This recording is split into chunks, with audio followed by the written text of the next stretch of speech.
Dukascopy TV at the IFX EXPO in Cyprus 2014. With the help of our partners, we are asking the industry elites for their insider info. Joining me in the TV booth right now is Ofer Friedman from Au10Tix. Ofer, thank you for joining us today. Gladly. Thank you. Now, online Forex has so much innovation behind it, but evidently there is one critical element which has not got the same force behind it. Can you tell us, which has not really been automated, can you tell us what this is? Well, it's very funny. When you walk around here, you see wonderful technologies that automate probably the most of the process. But amazingly, there is one critical element that's left basically manual in this process, which is holding up the onboarding of new clients and the whole process. And that is the authentication and the processing of those pictures of IDs that customers must submit online for the purpose of authenticating their ID. Till now, what they're doing is basically having people, eyes, looking at it on computers and manually checking those images and getting the data in, which is quite a long process which holds customer acquisition and costs money, which doesn't need to be. Okay, so then why is automating customer identification such a big deal, would you say? Well, if it takes today something between 2 hours and 72 hours to accept a customer, with this system you can basically do it in 2 to 5 seconds completely automatically, which means A, you don't need that much investment in that huge compliance team you're holding there.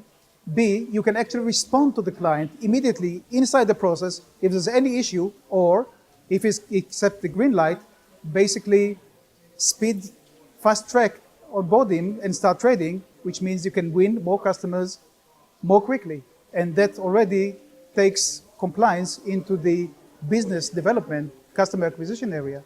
That's interesting.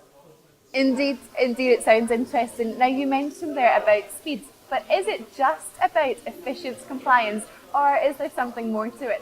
Well, compliance is something you must do. You must invest in it. That's the law. These are regulations. But as a business, what you actually want to do is to make sure that out of each, let's say, 100 clients or applicants you have, you get on board as many as possible and don't lose them on the way.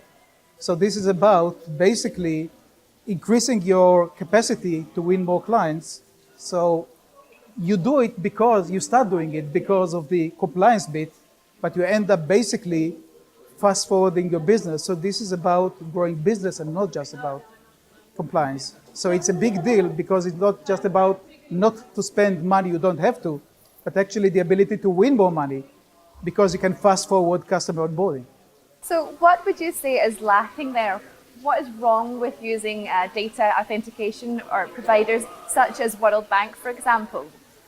Okay, you're asking a great question because sometimes we are asked or we are being told, but we're using a certain data verification system like you mentioned WorldCheck, like Global Data Group, or there are others out there, which is a great thing to do because checking if someone actually exists, if there is an address out there which does exist, makes sense. But those databases cover only specific countries. In those countries, they have a certain level of updatedness. So even if you do use them, they cover only part of the market for which, if you don't have the data there, you don't have any solution. So what you're getting here is covering basically any part of your potential market and not being dependent on that updatedness. Notwithstanding, it will be a good idea to go out and do some more checks doing that part.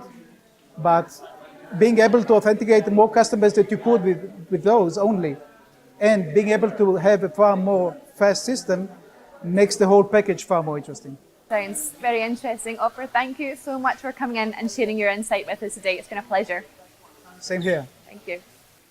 Okay, well that's all from Ofer and myself for the moment, but make sure you keep clicking back to find out all the insider info from the IFX EXPO 2014. Bye for now.